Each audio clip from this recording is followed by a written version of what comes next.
Queridos amigos, tengan todos ustedes buenas tardes. Nuevamente darles la bienvenida y el agradecimiento a ustedes por la sintonía en su programa Doctor TV. Para el día de hoy hemos preparado un tema para que podamos charlar con la licenciada Cecilia Baldín, aspectos importantes en la relación que tenemos que tener con nuestros hijos para que nuestra sociedad vaya funcionando mejor y no tengamos noticias terribles como a veces tenemos que sopesar y tenemos que estar presenciando en los medios de comunicación. Vamos a empezar haciendo una pequeña pausa y luego volvemos con Cecilia.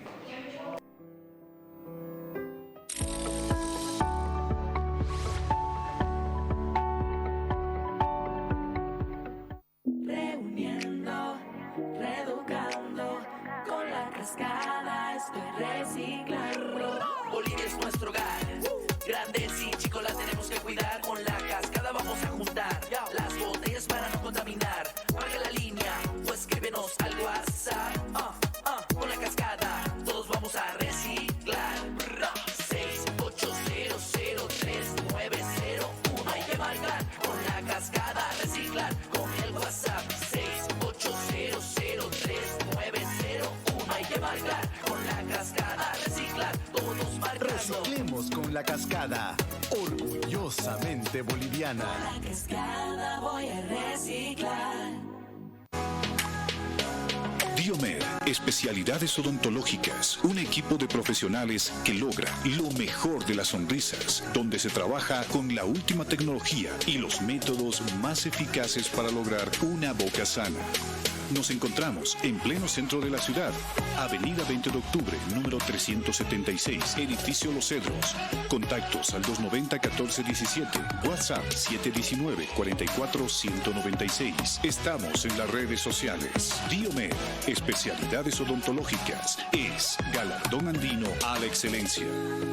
La Paz, Bolivia. Denunciamos el uso de imagen del Dr. Luis Larrea en publicaciones de venta de un fármaco para las enfermedades articulares. No se deje estafar con falsedades que solo buscan dañar la imagen del presidente del Colegio Médico de Bolivia. Nosotros lo que queremos pedir a la población es que no se deje engañar con estas falsas noticias que están apareciendo en las redes sociales. El Colegio Médico deslinda toda la responsabilidad en estos grupos y vamos a pedir a la policía que se haga cargo para sancionar a estas personas que manejan y que se den con los culpables que están queriendo mellar la imagen del Colegio Médico Nacional. No se deje engañar. Gente malintencionada está usando la imagen del Dr. Luis Larrea.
Denunciamos el uso de imagen del doctor Luis Larrea en publicaciones de venta de un fármaco para las enfermedades articulares.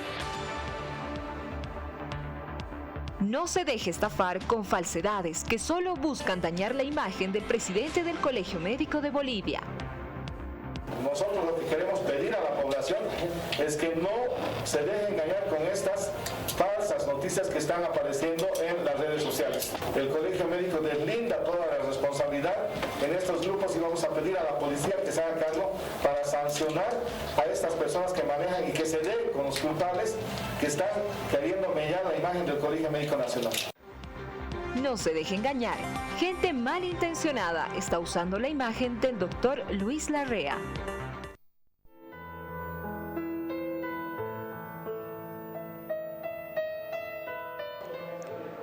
Queridos amigos, nuevamente agradecer siempre su compañía. No olviden que lo más importante es que ustedes nos escriban, hagan sus consultas a nuestros expertos y vamos a entrar en el tema. Es confianza en los niños. Cecilia, bienvenida. Gracias nuevamente por aceptar la invitación. Muchísimas gracias. Realmente la agradecida soy yo. Es un placer poder acompañarlos nuevamente. Siempre que te tenemos acá es lindo charlar contigo y hemos querido hacerte las consultas respecto a los niños, cómo debería ser nuestra relación, basándonos en la confianza con los hijos, con los niños en general. La confianza es realmente muy importante. Es algo que se estructura, que se va armando poco a poco. Se escucha con mucha frecuencia en la sociedad, hay que confiar, hay que poner ese voto de confianza en las personas, pero es algo paulatino, es algo que tiene que estructurarse, que tiene que crecer. Y crece justamente en etapas iniciales, en la infancia. Entonces, en la infancia es importante que el niño o niña pueda sentirse a gusto con ese adulto, con el adolescente, pueda sentir que su palabra, su opinión es importante porque la otra persona confía en eso. Yo adulto confío en que la opinión de ese menor es valiosa, por lo tanto la tomo en cuenta, le doy un lugar y no un lugar extra, ¿no? Sino un lugar importante, prioritario en el hogar. Consulto sus opiniones, indago y viceversa, se va generando lo propio, ¿no? Viceversa, ese niño o niña va sintiendo que el adulto, más allá de darle un lugar, cuenta con su palabra, ¿no? Por lo tanto no va a tomar una decisión precipitada y cuando va creciendo va entendiendo justamente el valor de la confianza, el valor de saber que es algo mutuo, es algo que tiene que irse estructurando y es algo que necesita avanzar de una forma bien clara, no puede ser algo ambivalente. No puedo decirle, por ejemplo, al niño, confío plenamente en ti, sé que eres un muy buen estudiante, estoy muy feliz de saber que haces tus tareas, pero voy a vigilar y voy a llamar a la profesora. Y pobre de ti que la profesora me diga lo contrario. Y además voy a pedir el cuaderno de tu compañero, ¿no? Lo que se da ahora en esta época donde el año está culminando, ¿no? Entonces, ese es un mensaje ambivalente, muy ambiguo. No le estoy realmente en acto mostrando que hay una confianza de por medio. En acto le estoy mostrando todo lo contrario, por medio de esos actos donde voy a pedir el cuaderno, voy a agendar una cita con el docente, con regencia, etcétera, le estoy mostrando que no confío mucho, pero se lo digo para que no se sienta mal, para incentivarlo. Entonces es lo mismo que nada prácticamente.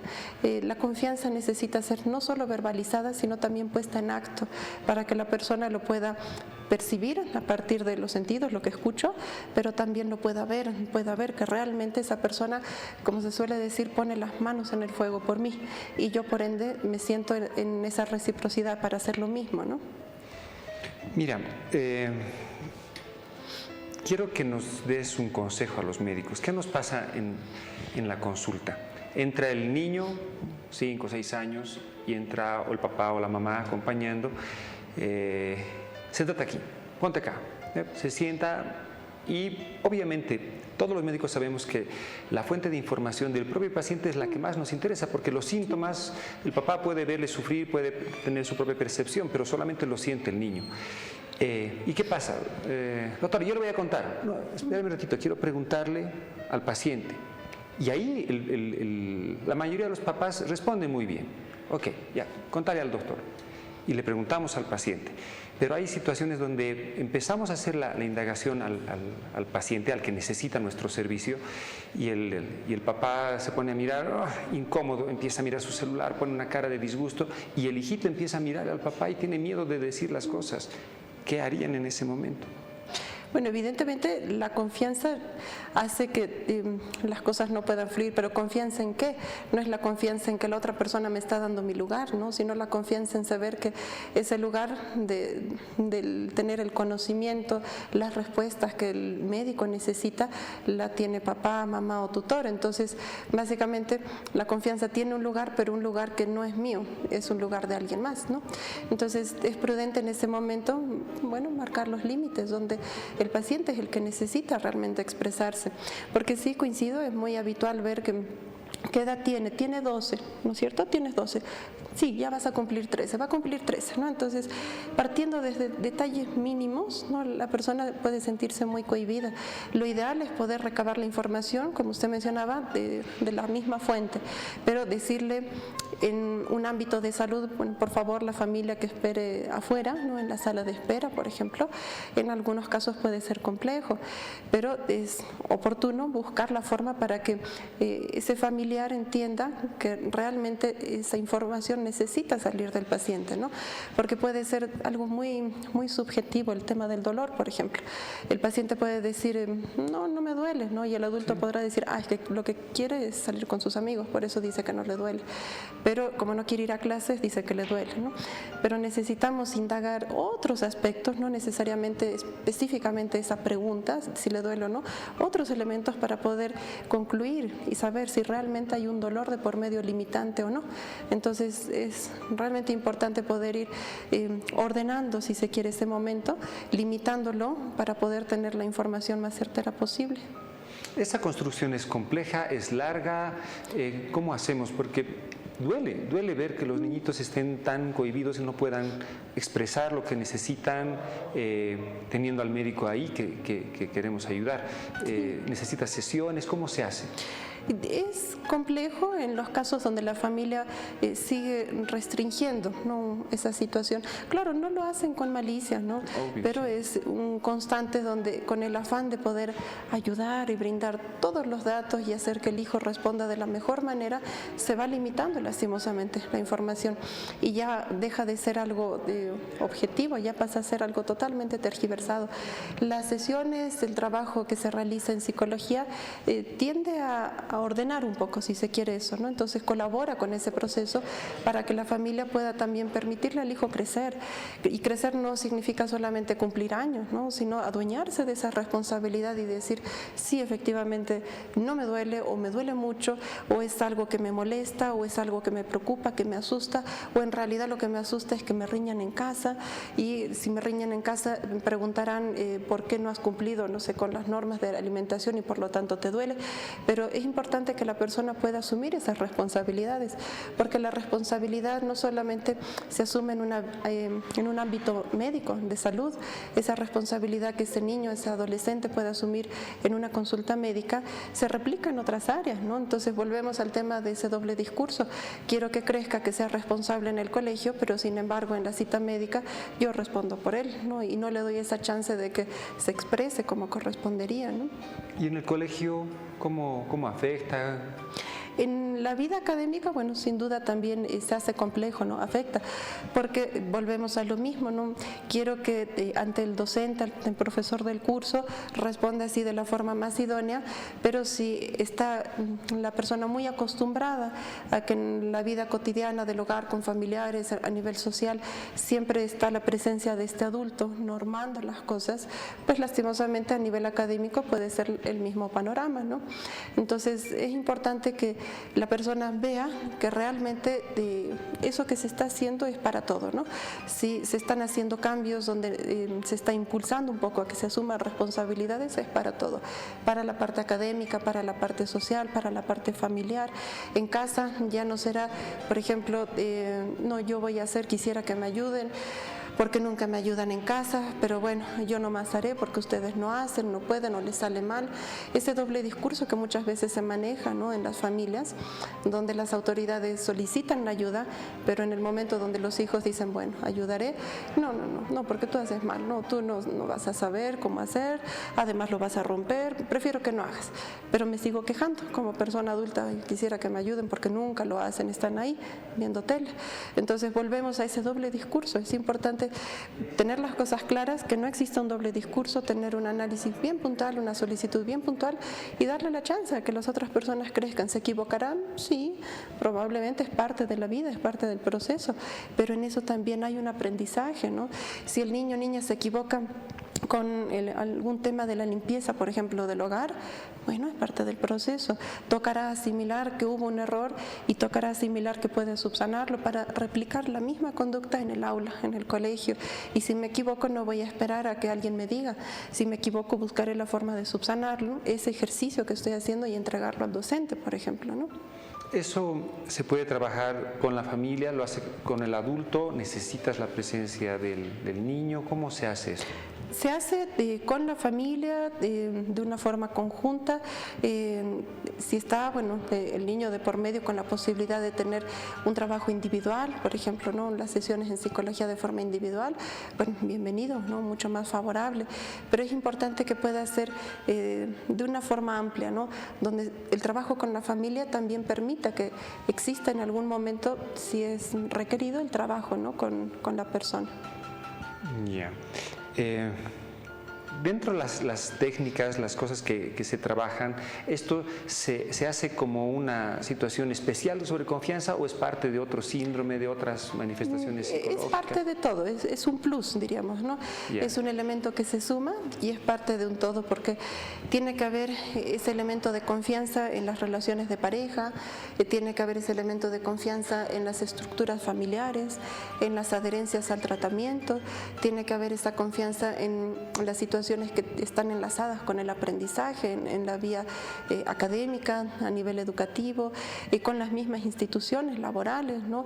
Tiene que haber también ese sentirse a gusto y con la confianza necesaria para saber que yo soy parte de esta institución, y no es que tengo la fortuna en la vida, la buena suerte de ser parte de la institución, no, sino saber que yo, por mi saber, por mi conocimiento, por mi experiencia, por mi dinamismo, por todo lo que soy parte de la institución, porque se ha hecho una elección hacia mi persona, ¿no? Entonces, el tema de la confianza es algo que está presente en todo, ¿no? Y es importante trabajarlo, reforzarlo para que la persona pueda fortalecerse a nivel autoestima, pueda fortalecerse a nivel autoimagen y tener una presencia importante dentro de las actividades que realice, y no una presencia minimizada, porque la presencia minimizada lastimosamente es manipulable, y ahí aparece, por ejemplo, la situación del bullying, del acoso a nivel educativo. Una presencia minimizada, manipulable, es lastimosamente una víctima fácil, ¿no? Entonces es todo un circuito que se va desarrollando y se hace más complejo. En el ámbito salud, una presencia minimizada, también manipulable, es lastimosamente una persona que no va a adherirse con tanta facilidad al tratamiento, ¿no? Sí. Entonces es realmente una complicación que nos lleva a distintos escenarios cada vez. ¿Son muchas más las complicaciones de una persona que se ha sentido con menos confianza por sus padres, la familia?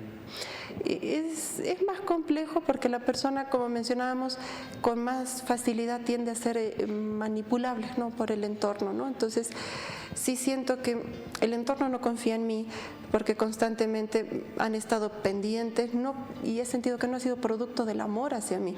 Han estado pendientes para que no me equivoque, pero ya de una forma un tanto invasiva, ¿no? Y con el paso de los años, como he sentido que han estado ahí sobre mí, ya siento que necesariamente tengo que estar respondiendo, brindando algo para los demás, pero si no siento que tengo logros que brindar, me siento totalmente agobiado, sofocado, puedo estar en un momento intenso, en una crisis ansiosa, pueden surgir muchos temas, ¿no? Ahora, eso no significa que si no hay confianza estoy predestinado a tener una crisis ansiosa, no, esos son evidentemente extremos, pero el tema de la confianza genera dificultades, ¿no?, evidentemente. Nos dicen que hay muchas personas que están interesadas en saber tu opinión sobre algunas preguntas. Vamos a pasar, por favor, a las preguntas. La primera nos dice: buenas tardes, doctores. Mi nombre es Milenka Jiménez. Mi pregunta es: si mis padres no creen en lo que digo, ¿cómo denunciar un abuso sexual a un familiar? Pero mis padres creen más al familiar que hizo el abuso. ¿Cómo podría volver a confiar en mis padres y en mi entorno social? Muchas gracias. Bueno, lastimosamente es un tema muy recurrente, ¿no? El tema de cuando se cruzan los límites y lastimosamente se presentan situaciones tan intensas, tan duras como es un abuso, ¿no? Lastimosamente es algo que se ha incrementado muchísimo en la sociedad, ¿no? Pero es complejo el tema de cómo trabajar con la confianza en ese sentido, porque ante una situación donde se han vivido temas tan intensos, tan toscos, tan duros, la confianza lastimosamente se ve deteriorada, ¿no? Se rompe. Pero si veo que aparte de esa confianza que se ha roto, donde yo me siento con la dificultad de volver a confiar en ellos, veo que la otra parte no hace su parte justamente, buscando de cómo yo pueda sentirme mejor, ahí se hace muy complejo. Entonces, en muchos casos también es prudente evaluar hasta qué punto puedo seguir sosteniendo una situación así, es decir, hasta qué punto puedo intentarlo, y a veces es prudente poder decir, bueno, yo hice hasta acá, no los dejo de querer, no siguen siendo familiares, pero tampoco puedo hacer la parte de ellos para que tengamos una relación mutua sana. Yo puedo hacer mi parte y mi parte puede ser hasta acá, y eso es lo que más puedo hacer, ¿no? Porque tampoco puedo pasar una vida entera endeudándome emocionalmente, sintiendo que necesito hacer más para que las otras personas confíen en mí, necesito hacer más para que las otras personas realmente vean que hay cosas que tienen que cambiar, ¿no? Entonces a veces poner los límites es prudente, ¿no? Pero es importante evaluar en qué momento, bajo qué características puedo decir hice todo lo que podía hacer, ¿no?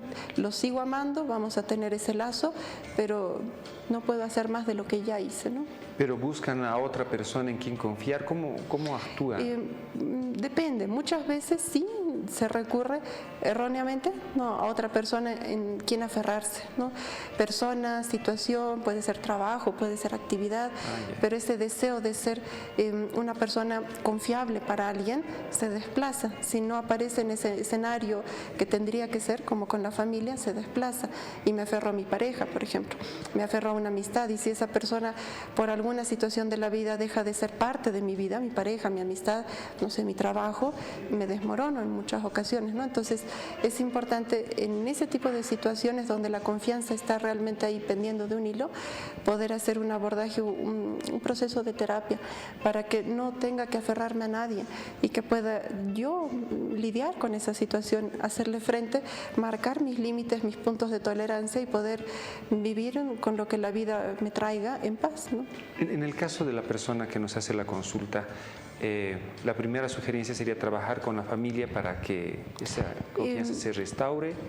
Sería prudente poder evaluar, ¿no?, cuáles son esas características de la familia, porque hay familias muy rígidas, por ejemplo, donde con esa rigidez se hace muy difícil el trabajo, ¿no? Entonces, si con la familia no es una posibilidad, bueno, con la persona, ¿no?, de forma individual, para que esa persona pueda, si no tiene la posibilidad de un lazo restaurado, poder fortalecerse, ¿no?, por sí misma. Ok, gracias. Pasamos a la siguiente consulta, por favor. Buenas tardes. Soy maestra de primaria y algunas ocasiones es difícil poder ganarme la confianza de todos los niños. ¿Me podría decir alguna actividad o forma de poder ganar esta confianza con mis estudiantes?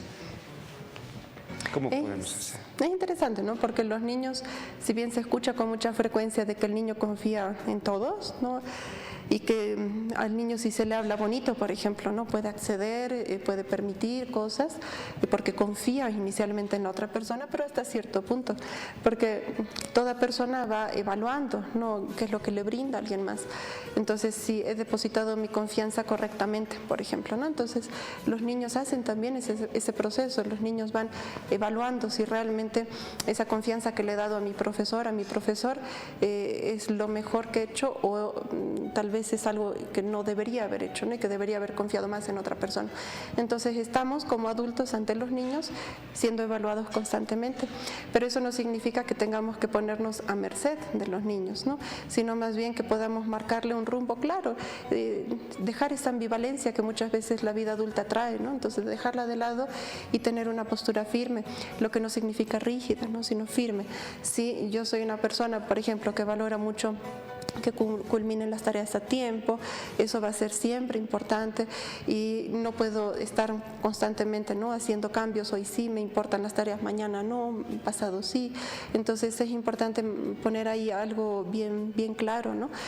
Y poder trabajar en conjunto con los niños, ¿no? Entonces, como decíamos, en una etapa de crecimiento, lo que la persona busca es sentirse parte de. Entonces, para mí las tareas son importantes. ¿Tú qué opinas? Las tareas, ¿cómo tendrían que hacerse? Yo opino, no sé, en el recreo. No, el recreo es para jugar, ¿no? Como decíamos, tengo una postura ahí firme. Entonces, tu opinión la vamos a tomar en cuenta, pero vamos a hacer algunos ajustes porque el recreo es para jugar. Tu compañero, ¿tú qué opinas? ¿No? Entonces, poder incluirlos en esas nuevas normas que estamos armando para que no solamente se sientan parte de, sino para que se sientan sumamente esenciales, ¿no? Muy importantes. Buenísimo. Pasamos a la siguiente consulta. Buenísimo. A ver, nos preguntan, buenas tardes, doctores. ¿Existen casos en que el niño o el adolescente tiene una actitud altanera o soberbia, con los abuelos, por ejemplo, y los padres no ponen límite alguno? Como tíos, ¿cómo podemos intervenir para no permitir el maltrato a los abuelos sin generar disputas? Muchas gracias. Sí, el tema de una postura un poco tosca, altanera, insolente, ¿no? En algunos casos sí se presenta. Bueno, es parte de lo que este proceso de ir creciendo en la vida nos trae, ¿no? No significa que sea normal, ¿no? Es parte muchas veces de las situaciones que la vida trae y es una conducta que muchas veces las personas adoptan. Pero es importante que todo esté realmente bien claro, los roles en la familia, las circunstancias que se presentan, hasta qué punto esos roles, esas circunstancias pueden ser cuestionados, pueden ser modificados, sancionados. Es importante que esa intervención que se vaya a hacer, ¿no?, en el núcleo familiar por parte de la misma familia tenga siempre ese rumbo claro, ¿no? Si se presenta una respuesta, por ejemplo, altanera, tosca, es importante poner ahí ese límite y marcar a la persona que se está cruzando una línea de respeto. El tío, ¿no? O sea, aquí dice el tío, ese momento aconsejas, sí, pero no le digas eso a tu abuelo, una cosa así. Sí, marcar los roles, ¿no? Poner un límite no es un castigo físico, psicológico, no, es como usted menciona, no, eso no se le dice al abuelo. ¿Por qué? Porque el abuelo es una persona adulta, es una persona mayor, merece respeto como todos merecemos respeto, tú también mereces respeto como adolescente, como niño. Entonces, ¿qué otra forma habría para hablar con el abuelo?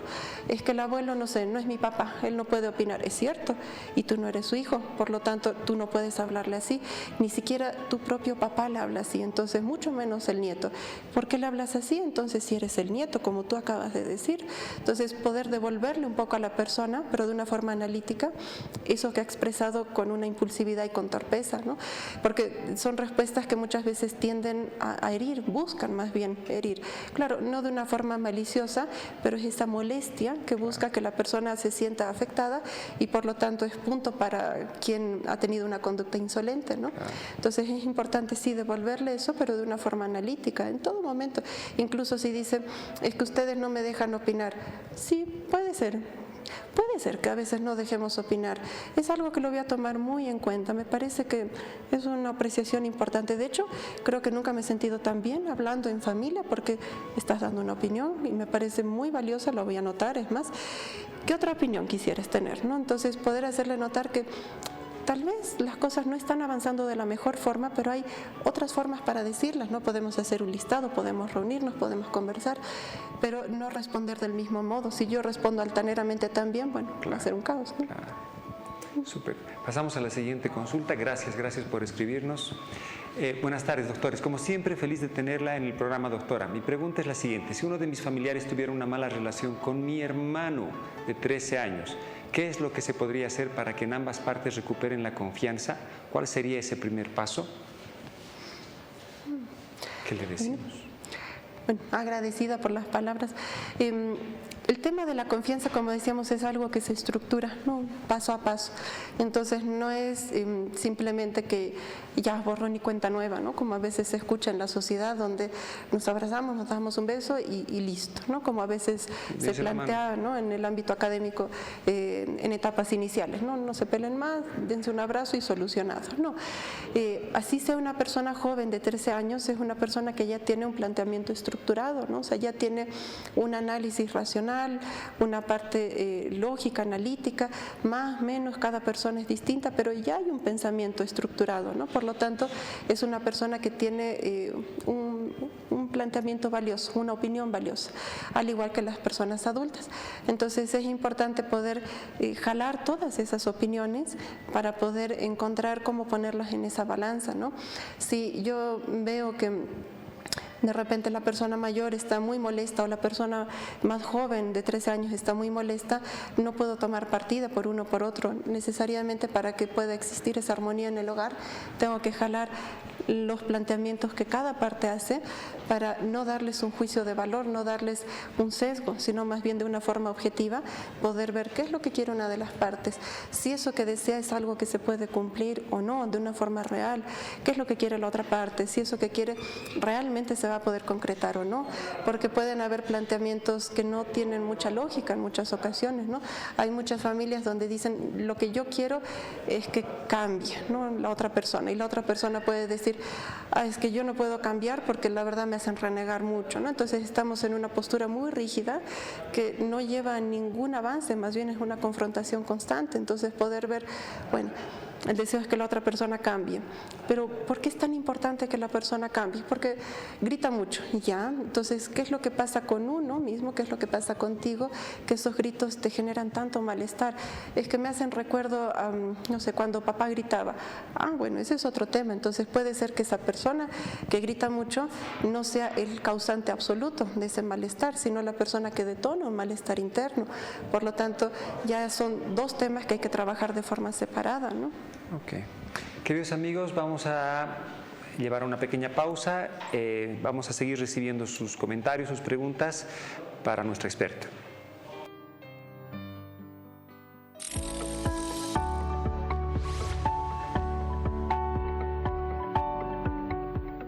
Reuniendo, reeducando, con la cascada estoy reciclando. Bolivia es nuestro hogar. Grandes y chicos la tenemos que cuidar. Con la cascada vamos a juntar las botellas para no contaminar. Marca la línea o escríbenos al WhatsApp. Con la cascada todos vamos a reciclar. 6800390. Hay que marcar con la cascada, reciclar con el WhatsApp. 6800390. Hay que marcar con la cascada, reciclar todos marcando. Reciclemos con la cascada, orgullosamente boliviana. Con la cascada voy a reciclar. Diomed, especialidades odontológicas, un equipo de profesionales que logra lo mejor de las sonrisas, donde se trabaja con la última tecnología y los métodos más eficaces para lograr una boca sana. Nos encontramos en pleno centro de la ciudad, Avenida 20 de Octubre, número 376, Edificio Los Cedros. Contactos al 290-1417, WhatsApp 719-44-196. Estamos en las redes sociales. Diomed, especialidades odontológicas, es galardón andino a la excelencia. La Paz, Bolivia.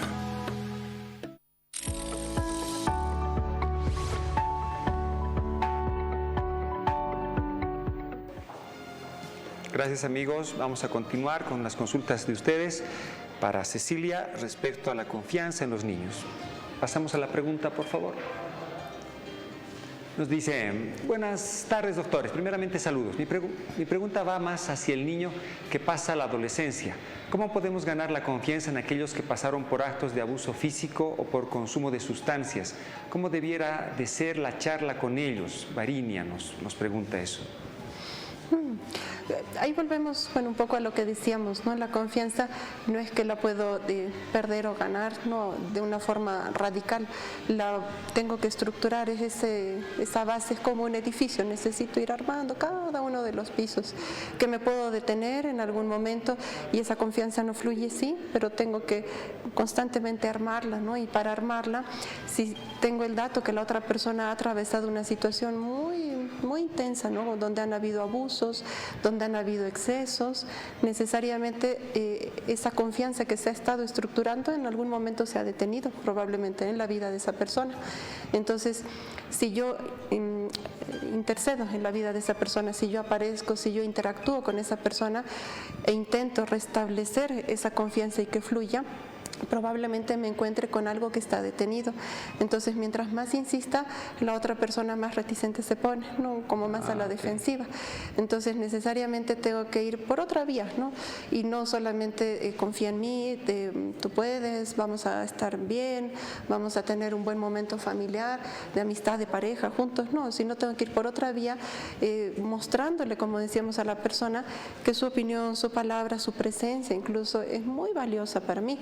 Eso, claro, no significa que dejo mi vida y me dedico a lo que la otra persona quiera, ¿no? Entonces, si la otra persona es importante para mí, no puedo dejar, no sé, mi trabajo, mis estudios, todo por estar con la otra persona, ¿no? Pero tomaré en cuenta lo que la otra persona plantea para ir estructurando cada vez más esa confianza, ¿no? Entonces, si la otra persona me dice, quiero, no sé, comer algo, pero no me gusta, no sé, la comida dulce o la comida salada, es una opinión que es importante. Muchas veces lo que se intenta es al revés, ¿no? Pero te va a gustar, es muy rico, allá la comida es deliciosa, ¿no? En este otro lugar, es que tú no has probado, es que no has probado además como yo preparo, ¿no? Entonces es importante tomar en cuenta eso que la persona dice y además dice tan escasamente producto de que no se ha sentido en confianza durante mucho tiempo, producto de esos abusos o de esas situaciones duras que le tocó vivir, tomarlo en cuenta para poder armar sobre eso, ¿no? Entonces, si dice que le gusta, no sé, la comida dulce, bueno, veremos la comida dulce, pero no sé qué, no se me ocurre. Entonces intentaremos indagar, buscar, ir poco a poco conociendo, ¿no? Pero es importante poder armar eso, ¿no? Es interesante porque en las sociedades científicas de las universidades, en grupos de apoyo de estudiantes, que a mí me toca ver de medicina, piensan que es fácil. O sea, ellos dicen, vamos a hacer esto, vamos a organizar, vamos a llevar juguetes, poleras y vamos a ir a un hogar donde hay niños con dependencias a drogas o sin familia, alguna cosa así, y piensan que lo van a pasar fácil, rápido, la gente va a confiar en ellos y regresan a veces desmotivados y no es nada fácil. Es que sí, lastimosamente eso se presenta, ¿no? Con frecuencia. Como decíamos, como la confianza se estructura, se va armando, si una persona que no conozco se acerca y me brinda, no sé, una polera, un chocolate, algo, y yo estoy en un espacio que comparto junto con otras personas que están en la misma condición, no sé, de calle, por ejemplo, en una situación de violencia, en la situación que fuera, pero yo estoy ahí y viene alguien externo y me brinda algo, pero después se va, ¿no? Sí, entonces exacto. Esa persona invierte conmigo, no sé, 15 minutos, ¿no? Me brinda ese elemento, viene después de 15 días, me brinda otro elemento. O a veces ya ni vuelve. O no vuelve, pero sí hay fotos de por medio, por ejemplo, ¿no? Que son esa constancia para ese proyecto que se ha hecho, que claro, puede tener muchos elementos positivos en otras áreas, ¿no? Infraestructura, no sé, servicios y demás, pero yo me termino sintiendo un objeto prácticamente, ¿no? Porque me han utilizado para poder ser parte de eso. Entonces, muchas de las personas que están en una situación así no se adhieren a esa opción, ¿no? De recibir ese objeto, ese, no sé, elemento, ese presente, lo que fuera que la persona le entrega, porque el deseo es, no quiero seguir siendo usado, ¿no? Por alguien más. Si ya he sido usado por una persona que ejerció violencia conmigo y que descargó su violencia conmigo como objeto, no quiero ser lo mismo para alguien más, ¿no? Entonces, como decíamos, para estructurar la confianza, pues necesariamente si asumo esa responsabilidad tiene que ser global y tengo que tener un cronograma donde necesariamente lo cumpla, ¿no? Y no tener este planteamiento, bueno, hoy no pude venir porque tenía muchas cosas que hacer, ¿no? Entonces eso lastimosamente lo pone a la persona nuevamente en ese rol de objeto de tenía cosas más importantes que hacer. Claro, eso es entendible cuando la persona no está en ese rol de objeto, ¿no? Cuando yo sé que esa persona, no sé, está atravesando una situación que puede ser compleja, pero que puede hacerle frente a la vida, que no ha tenido situaciones totalmente extremas y que tiene los recursos a nivel intelectual, a nivel habilidades, para poder hacerle frente a las situaciones. Por lo tanto, sí, a una persona puedo decirle, bueno, a una amistad, no sé, hoy no te llamé porque estaba bien ocupada, ¿no? Pero a una persona que está en ese lugar esperando que las cosas cambien, no puedo hacer eso porque sería un tanto tosco, ¿no? Un tanto cruel en algunos casos, ¿no? Toda la razón. Pasamos a la siguiente consulta, por favor. A ver, nos dicen, buenas tardes, una pregunta. ¿Cómo podríamos abordar a nuestros hijos si creemos que está sufriendo bullying en el colegio y tiene mucho temor a contar la verdad para evitar las posibles eventualidades futuras que podrían pasar en el colegio? Gracias. Bueno, lastimosamente el tema del acoso, del bullying, tiene de trasfondo ese temor, ¿no? Y es ese temor no solamente a las acciones que el agresor pueda tomar, sino es ese temor a perder lo que ya de por sí la persona tiene, tal vez siendo cuestionado en el mismo hogar, ¿no? Por ejemplo, tengo una situación de bullying en el colegio y me da miedo decirle a mi papá, ¿no? Porque mi papá me va a decir, ¿y por qué no te has defendido? ¿Y por qué no le has pegado, por ejemplo, ¿no? ¿Por qué tú no has hecho lo mismo, ¿no? Y del otro lado puedo tener, no sé, a mamá que me diga, ¿por qué no has ido a dirección? ¿No? Porque no está bien pegar. Entonces, no quiero ser causante de un conflicto entre ellos, que me sancionen a mí, que me digan, es que tú eres muy débil, por ejemplo, o es que tú no haces frente a las situaciones. Entonces, siento que pierdo algo en el colegio y tampoco quiero perderlo en casa. Entonces, lastimosamente voy a permanecer en silencio con mucha probabilidad. Pero para que eso no se presente con esa característica, con esa magnitud, es importante hacerle notar a la persona que no es que está perdiendo algo. En el colegio lo que se presenta no es que lo dejan en una posición de menos, ¿no? Como el golpeado, por ejemplo, ¿no? El abusado, sino es una situación que se ha presentado, ha salido de los límites permitidos, pero las autoridades están ahí para hacer frente a la situación. En el colegio y en el hogar las autoridades están para acompañar a la persona con las capacidades que la persona siente que puede tener para enfrentar el tema, ¿no? Hay niños, hay adolescentes que dicen, es que yo no quiero pelear, no, eso está mal. Entonces no puedo decirle, bueno, necesariamente tienes que cambiar eso por completo, porque estaría diciéndole tienes que dejar de ser tú, ¿no? Entonces más bien de la forma en la que la persona entiende el mundo, ¿qué puede hacer para lidiar con ese mundo? ¿Con qué habilidades de las que ya tiene puede enfrentar ese mundo? Entonces eso sí es importante tomar en cuenta. De qué forma la persona puede hacerle frente a eso, y yo como papá o tutor es mi función acompañar en ese proceso, direccionándolo en el caso de que ese proceso se vaya saliendo un poco de control, ¿no?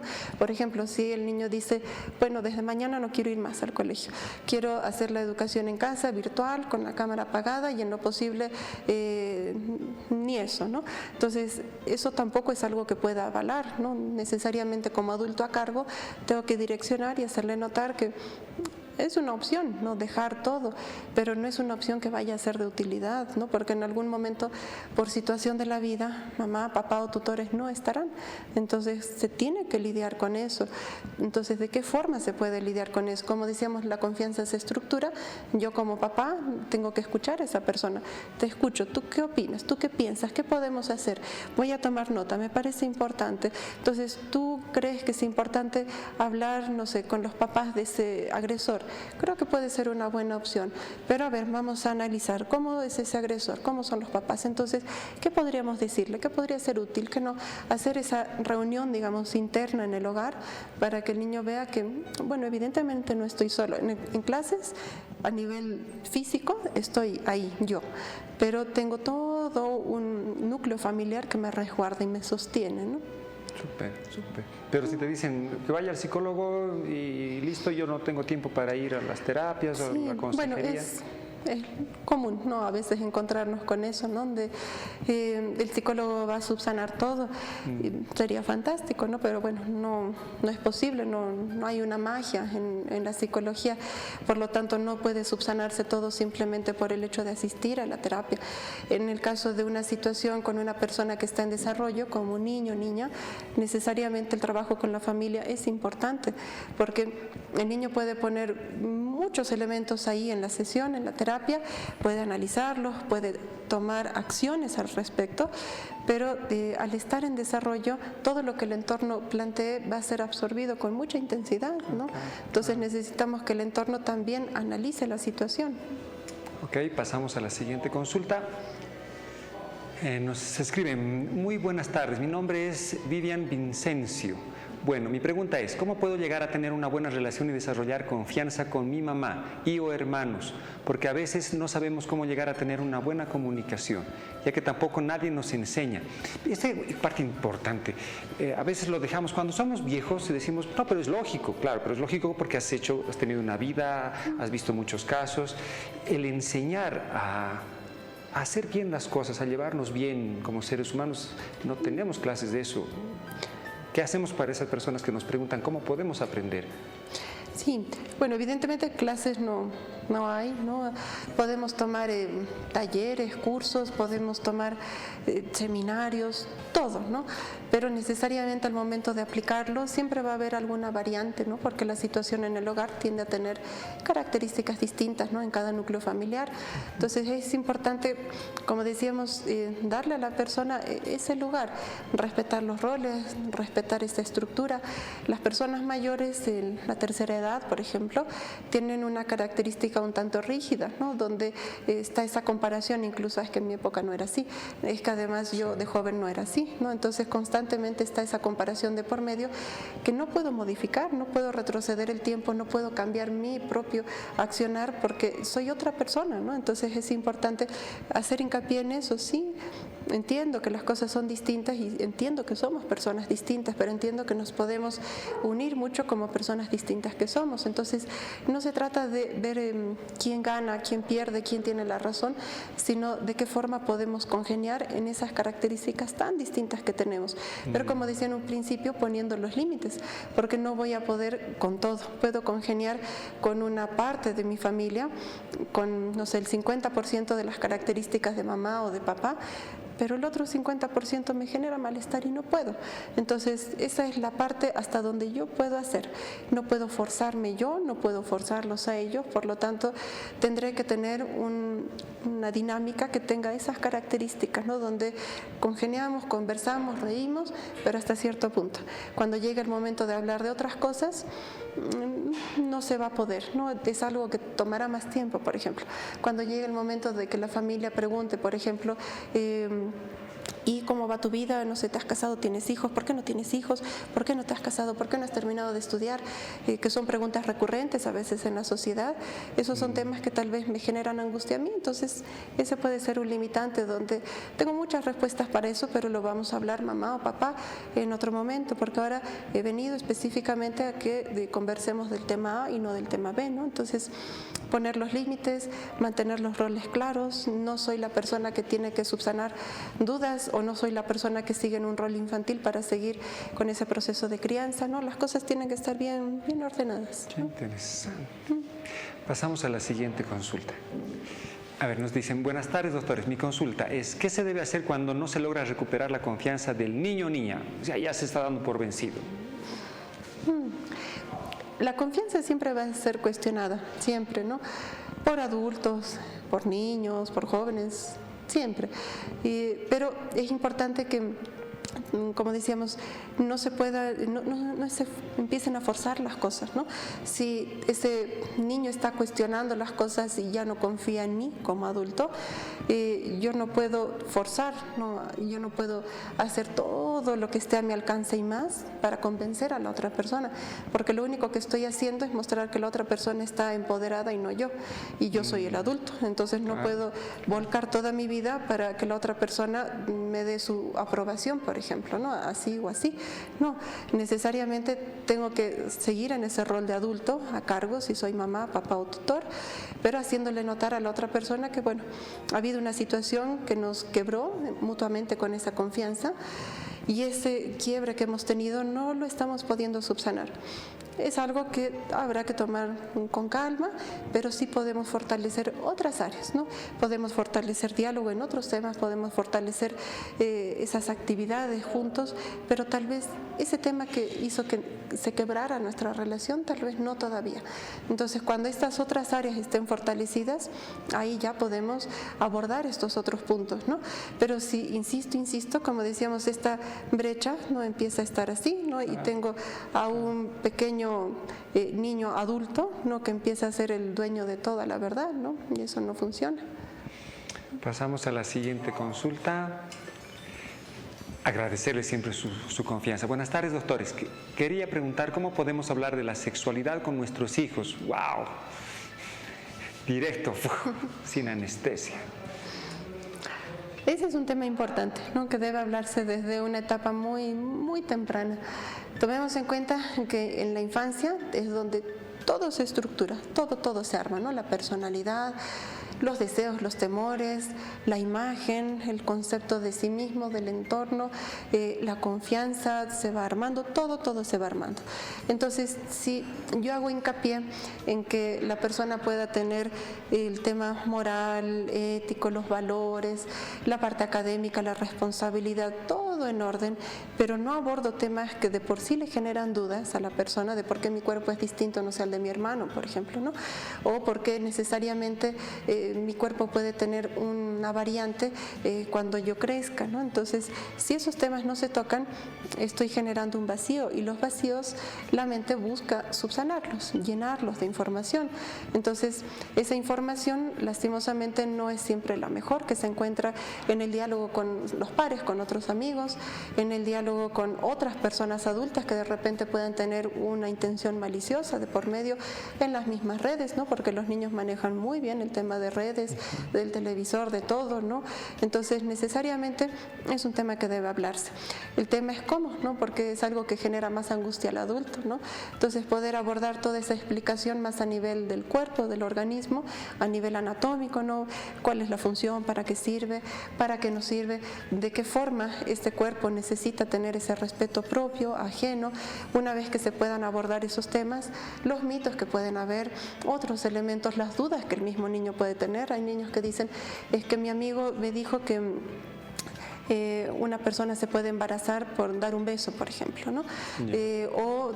Una vez un pequeñito decía, mi mamá está embarazada porque come mucho, ¿no? Entonces, poder ir abordando todas esas dudas, intrigas que realmente no tienen razón de ser, pero para que la persona pueda tener ese análisis sobre el propio cuerpo, ese respeto sobre el propio cuerpo, para que ninguna otra persona pueda invadir ese cuerpo, ¿no? Porque eso es lo que sucede en muchos casos cuando hay un abuso, que aparecen elementos totalmente idealizados, cuentos, diríamos, que hacen que la persona empiece a ceder algo que no tendría que ceder, que es el propio cuerpo, ¿no? Creo que alcanzamos a hacer una consulta más, nos han escrito mucho hoy. Buenas tardes, doctora. Una pregunta. ¿Qué me aconseja? Tengo una nieta de 12 años que tiene mucho miedo a dormir sola por videos que vio de niña. Chucky, el muñeco diabólico, cosas así. Sí, bueno, es algo que es parte, ¿no?, de lo que los niños pueden ver hoy en día en redes, en medios de comunicación, en la calle, ¿no?, con el tema de Halloween y demás, ¿no? La ciudad estaba plasmada intensamente, ¿no?, de todo esto.